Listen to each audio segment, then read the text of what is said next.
Bienvenue, ici Joris. Souvent, lorsqu'on souhaite faire l'acquisition, devenir propriétaire de fonciers agricoles, de biens immobiliers à la campagne, une des grandes craintes, une des grandes appréhensions, c'est la préemption par la SAFER. C'est-à-dire que cet organisme, la SAFER, fasse l'acquisition du bien à votre place. Bon, on va faire le point là-dessus, voir dans quel cas ça peut s'appliquer et dans quel cas ça ne peut pas s'appliquer. Allez, c'est parti. Bon, déjà, ce qu'il faut préciser, c'est qu'on a un article du Code rural et de la pêche maritime, le L141-1, qui nous précise que les SAFER, les SAFER, c'est un acronyme pour Société d'aménagement foncier et d'établissement rural, ont tout un ensemble de missions de service public à réaliser. Et pour justement exercer ces missions de service public, elles ont un certain nombre de pouvoirs, dont, à partir en tour et rouge, le pouvoir de préempter. Bon, alors, ce qu'il faut préciser ici, c'est que chaque SAFER a son champ géographique de compétences, ça correspond aux régions administratives. Voilà. Ce sont donc des sociétés anonymes assez particulières auxquelles l'État donne une mission de service public, celle de donc contrôler, gérer, réguler le marché immobilier agricole. Après, les modalités exactes de la préemption, elles sont détaillées dans d'autres articles, L143.1 à 16 et R143.1 à 23 du même code rural et de la pêche maritime. Alors, première chose à préciser, c'est l'obligation d'informer la SAFER dès lors qu'on souhaite faire un certain nombre d'opérations. C'est lorsque vous êtes sur un projet de vente, mais non seulement de vente, mais aussi d'apport en société. Alors, apport en société, c'est-à-dire je possède un bien quelconque, je transfère sa propriété à une société, je l'apporte dans le capital d'une société, contre l'attribution de parts sociales ou d'actions dans cette société. Échange ou donation, voilà, tout ce panel finalement de transfert de propriété est concerné. Alors, ça peut être aussi bien pour des parts sociales ou actions d'une société qui possède du foncier agricole ou qui gère des activités agricoles. Aussi pour tout type de bien immobilier, bâti ou non bâti, peu importe, dès lors qu'il est situé dans une ZAP, une zone agricole protégée, dans un PAN, un périmètre de protection d'espaces agricoles et naturels périurbains. Si la commune dispose d'un plan local d'urbanisme, un bien immobilier qui est dans une zone agricole, une zone naturelle et forestière délimitée donc, par le PLU, et par contre, si la commune n'a pas de PLU, eh bien, un bien immobilier qui va être en dehors des parties actuellement urbanisées de la commune en question. Et enfin, ça concerne aussi tous les types de biens immobiliers, bâtis ou non bâtis, encore une fois, qui ont au jour d'aujourd'hui une activité agricole, dès lors qu'ils vont être situés. Alors, si la commune a un PLU, dans une zone urbanisée ou à urbaniser définie par le PLU, et si la commune n'a pas de PLU, dans une partie actuellement urbanisée de la commune. Donc, une partie actuellement urbanisée de la commune, pour faire très simple, c'est une partie où vous avez déjà plusieurs constructions et vous êtes situé sur une parcelle qui est déjà construite ou en continuité de parcelles elles-mêmes déjà construites. Pour faire ces notifications, les SAFER ont créé un site, deia.safer.fr, où on trouve les formulaires à compléter et envoyer à la SAFER, donc compétente.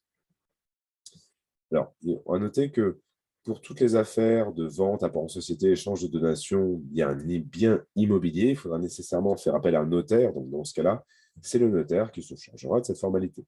Par contre, il n'est pas obligatoire de faire appel à un notaire pour tout ce qui va être, en général, pour les projets de vente, apport en société, échange de donations sur des parts sociales ou actions. Et dans ce cas-là, il faudra faire vous-même la notification auprès de la SAFER. On va remplir ce genre de document en précisant l'identité de la personne cédante, la personne qui va avoir les parts ou le bien en question, l'identité des parts ou l'identité du bien.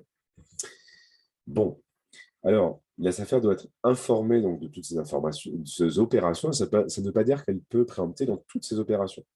Elle ne peut préempter que s'il y a vente, apport en société, échange de donations, soit 100% des parts sociales ou 100% des actions d'une société qui possède du foncier agricole ou qui gère des activités agricoles.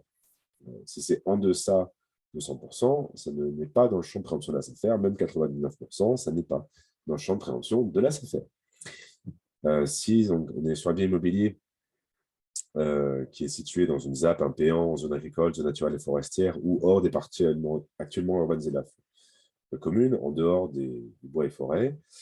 À noter que dans ces cas-là, si le bien est bâti, eh bien, pour que la SAFER puisse préempter, il faut que le bien soit héberge au jour d'aujourd'hui une activité agricole ou qu'à un moment donné, dans les 5 dernières années, il y ait eu une activité agricole sur le bien. Par contre, aucune limitation pour la préemption de la SAFER pour les biens non bâtis. Et enfin, dans le cas d'un bien immobilier qui a au jour d'aujourd'hui une activité agricole dès lors que c'est situé dans une zone urbanisée ou urbanisée ou une partie actuellement urbanisée de la commune. Alors, quel va être le processus? Pas très compliqué. Donc, la notification est envoyée à la SAFER. Si vous le faites vous-même, vous le faites par lettre recommandée avec demande d'avis de réception. Et à compter du jour où la SAFER reçoit la notification, elle a un délai de réponse de 2 mois. Si on n'a pas de réponse, on considère qu'on est sur une décision implicite de ne pas préempter. Il faut savoir que l'on peut réduire ce délai de réponse à 1 mois en versant une somme d'argent à la SAFER, alors qu'il n'y a pas de somme définie au niveau national. C'est chaque SAFER qui définit son tarif. Voilà, donc à voir auprès de la SAFER locale. Cela dit, je trouve que ça n'a pas vraiment d'utilité en pratique. Mais c'est quand même un élément, je trouve, à savoir. Un autre élément aussi, je pense, qui est important à mentionner, c'est votre préemption prioritaire, qui est celui d'un locataire en bail rural. C'est-à-dire, quelqu'un loue un bien agricole dans le cadre d'un bail rural. S'il répond à 2 conditions, c'est-à-dire qu'il exerce depuis au moins 3 ans une activité agricole, pas nécessairement sur le site, au moins depuis 3 ans une activité agricole, où que ce soit, et que le bien loué est exploité par le locataire lui-même ou sa famille, eh bien, si à un moment donné, le bailleur souhaite vendre, il a, par des cas, l'obligation de faire une proposition d'achat auprès du locataire. Le locataire a un délai de 2 mois pour se prononcer, et si effectivement il décide d'acheter le bien, eh bien, la SAFER, à ce moment-là, ne peut pas préempter. Bon. Alors, il existe également des cas qui sortent du champ de préemption de la SAFER. Le droit de préemption de la SAFER ne s'applique pas. Alors, un premier cas, c'est des biens qui sont d'une petite taille. Le seuil dépend de chaque SAFER. Vous avez un décret pour chaque SAFER qui définit le seuil. Là, j'ai pris le cas d'un décret qui définit le seuil applicable pour la SAFER de la région Occitanie. Vous voyez, on est à 10 arts, c'est-à-dire 1000 m². Tout en notant bien que dans la suite de l'article, vous voyez, on n'a pas de superficie minimale, par contre, pour tout un ensemble de biens. Alors, comment connaître la superficie minimale dans votre région? Vous pouvez chercher sur un moteur de recherche superficie minimale, SAFER et le nom de la région, voilà, ou contacter directement la SAFER pour avoir l'information. Autre chose, c'est certains échanges de biens immobiliers agricoles réalisés à l'amiable. Ça serait très long de développer, mais c'est ceux qui sont précisés par les articles L 124-1 et suivants du Code rural et de la pêche maritime.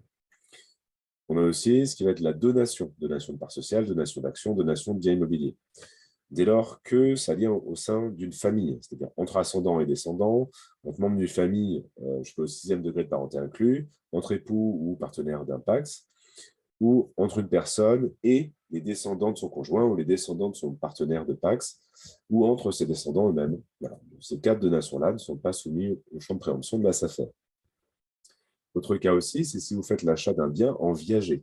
Pour resituer, un viager, j'achète un bien en versant d'abord ce qu'on appelle un bouquet, une somme d'argent au vendeur, et puis aussi je vais verser par la suite une rente régulièrement au vendeur jusqu'au décès du vendeur. Or, cette rente, ça peut prendre la forme d'une somme d'argent et ou la forme de prestations de services personnels. C'est des services du quotidien comme aller faire le ménage ou faire les courses. Voilà. Or, si vous faites un achat et que le paiement consiste pour l'essentiel ou en totalité en des prestations de services personnels, eh bien, celui-ci n'est pas soumis au droit de préemption de la SAFER. C'est également d'autres exceptions qui sont liées à des ventes familiales. Alors, il y a un cas qui est, après un héritage, les héritiers, l'ensemble des héritiers décident de vendre un bien le bien hérité dans le cadre de ce qu'on appelle une licitation, alors, soit de façon amiable, soit décidé judiciairement si on arrive sur un procès. Et le bien en question est racheté par un ou plusieurs parmi des héritiers. Voilà. Donc, dans ce cas particulier, ce n'est pas soumis au champ de préemption de la SAFER. Il y a aussi les cas particuliers des ventes entre cohéritiers ou ventes entre conjoints survivants des cohéritiers, ou ventes globalement entre membres d'une même famille jusqu'au 4e degré de parenté inclus. Il existe également autre cas qui n'est pas soumis à la préemption de la SAFER, c'est des acquisitions qui sont réalisées par un salarié agricole qui est sur le bien qui travaille précisément sur le bien immobilier en question, ou un aide familial, ou un associé d'exploitation, encore une fois, tant qu'il travaille sur le bien, sur la ferme, et ce, depuis au moins un an, et ils doivent aussi avoir la CPA, la capacité professionnelle agricole. À noter que ce cas d'exception, il ne s'applique que si la ferme a une superficie inférieure au seuil d'assujettissement à l'autorisation d'exploiter, seuil qui est défini localement par le SDREA, le schéma directeur régional des exploitations agricoles. Donc, c'est un seuil qui est propre à chaque région, comme le nom l'indique. On a également le cas des acquisitions qui sont réalisées par un locataire qui a été évincé des terres qu'il louait dans le cadre d'un bail rural. Donc, il était locataire en bail rural. Le bailleur a mis fin unilatéralement à la location et ça lui a causé un préjudice économique important, lui retirant tout l'essentiel de ses moyens de production.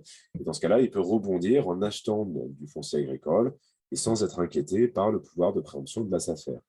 Même état d'esprit, un propriétaire de foncier agricole exproprié, dès lors que cette expropriation, ça lui a coûté la suppression de tout l'essentiel de ses moyens de production, il peut rebondir en achetant du foncier agricole, encore une fois, sans être inquiété par le champ de préemption de la SAFER.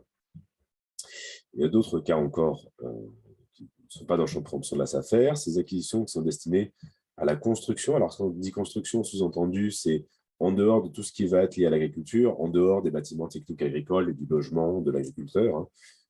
Voilà. Tout autre type de construction. Encore faut-il que les règles d'urbanisme local autorisent d'autres types de construction, peu importe, après, bâtiments pour faire du commerce, de l'artisanat, que sais-je. Acquisition destinée aux aménagements industriels ou encore acquisition destinée à l'extraction de substances minérales, c'est-à-dire à des activités minières. Il y a aussi le cas des acquisitions qui sont destinées à la constitution ou préservation de jardins familiaux, tant que c'est compris au sein d'agglomérations. Les parcelles de bois et forêt ne sont pas soumises au champ de préemption de la SAFER, sauf 4 cas particuliers. Des parcelles mises en vente avec d'autres parcelles non boisées qui toutes dépendent d'une même exploitation agricole. Si les parcelles de bois et forêt sont issues de semis-plantations sur des parcelles de faible étendue dont la commission communale d'aménagement foncier a décidé la destruction, ou que ces parcelles de bois et forêt sont issues des semis-plantations ont été réalisées de façon illégale. Si les parcelles de bois et forêt ont fait l'objet d'une autorisation de défrichement ou sont dispensées de déclaration de défrichement, ou encore si les parcelles de bois et forêt sont situées dans un périmètre d'aménagement foncier agricole et forestier. Autre cas qui n'est pas dans le champ de préemption de la SAFER, c'est les cas de vente du patrimoine d'une société qui est en redressement judiciaire ou en liquidation judiciaire. Et enfin, autre cas particulier, c'est l'acquisition pour un bien immobilier, l'acquisition de la nue propriété d'un bien par les usufruitiers du bien, et vice-versa, l'acquisition de la l'usufruit du bien par les nus propriétaires du bien. Je ne vais pas détailler ici ce qu'est l'usufruit de la nue propriété, mais je vous mets un lien sous la vidéo si vous voulez en savoir plus.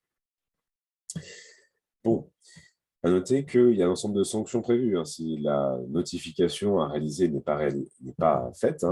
Donc, alors, si il fallait faire une notification et que le bien pouvait être préempté par la SAFER, il faut savoir que la SAFER, après, peut demander au niveau du tribunal judiciaire soit l'annulation de la vente, vente ou apport en société ou échange de donation. Ça couvre tous les différents types de transfert de propriété. Ou elle peut également demander au tribunal judiciaire à ce qu'elle soit substituée en tant qu'acheteur. Voilà. Donc, elle devienne acheteur ou donataire, etc., à la place de l'acheteur initial. Et peut demander également des dommages et intérêts. Bon. Par contre, si on est dans un cas où notification obligatoire, mais que c'est un cas où la SAFER ne peut pas préempter, là, vous êtes soumis à une peine d'amende. Alors, d'au minimum correspondant aux contraventions de 5e classe, c'est-à-dire 1 500 €, et au maximum de 2% du prix de la vente. Alors, je sais que c'est un risque, la risque de préemption par la SAFER, qui est beaucoup craint par les porteurs de projets. Cela dit, ça reste rare statistiquement, hein. Si on prend les derniers chiffres disponibles, 2018, il y a eu 1 380 préemptions au national, c'est-à-dire que les SAFER ont préempté dans seulement 0,4% des cas où elles pouvaient préempter. Donc bon, il faut relativiser le risque. Après, il n'y a pas de méthode pour savoir si un bien va être préempté ou non par la SAFER. Ça, vous ne pouvez pas le deviner. Je ne connais pas de méthode magique pour ça. Bon, par contre, il faut noter que la SAFER n'est pas le seul organisme, hein, qui peut préempter. D'autres organismes publics peuvent préempter dans certains cas. Voilà, il faut savoir ça au cas par cas. Ça peut être la commune, l'intercommunalité, le département, pourquoi pas l'ONF pour certaines parcelles boisées, et encore d'autres organismes publics dans des cas particuliers. Donc, bien prendre le temps de se renseigner sur un projet d'achat auprès du notaire, auprès également du service d'urbanisme de la collectivité, pour savoir ce qu'il en est. Ça, c'est des choses qu'on ne peut pas deviner. Il faut vraiment voir ça au cas par cas.